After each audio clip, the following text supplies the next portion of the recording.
quand on est témoin de la disparition ou témoin d'un naufrage, on ne peut pas évacuer ce qu'on a vécu.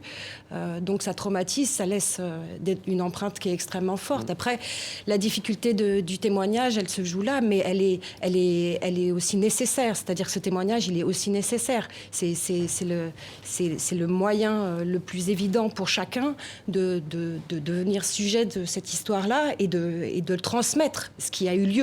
Donc il y a ce double enjeu, quoi. Aussi, l'autre enjeu, c'est évidemment d'être cru. C'est-à-dire que les personnes avec lesquelles on a travaillé ne sont jamais entendues. Les naufrages qui sont liés à des exactions commises par des autorités marocaines comme espagnoles ne donnent lieu à aucune procédure judiciaire.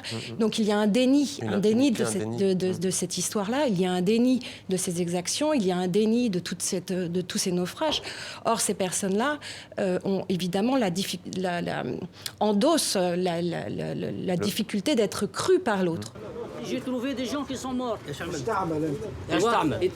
Tu vois, au mois d'août, on travaille là-bas. On a trouvé plein de gens. Je crois qu'il y a déjà une guerre ici.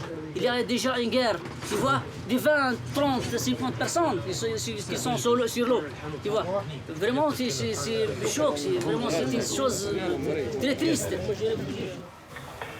Ousmane, tu te rappelles de nos voisins là et celui qui était en haut là, c'est le petit là qui appelait toujours sa maman là.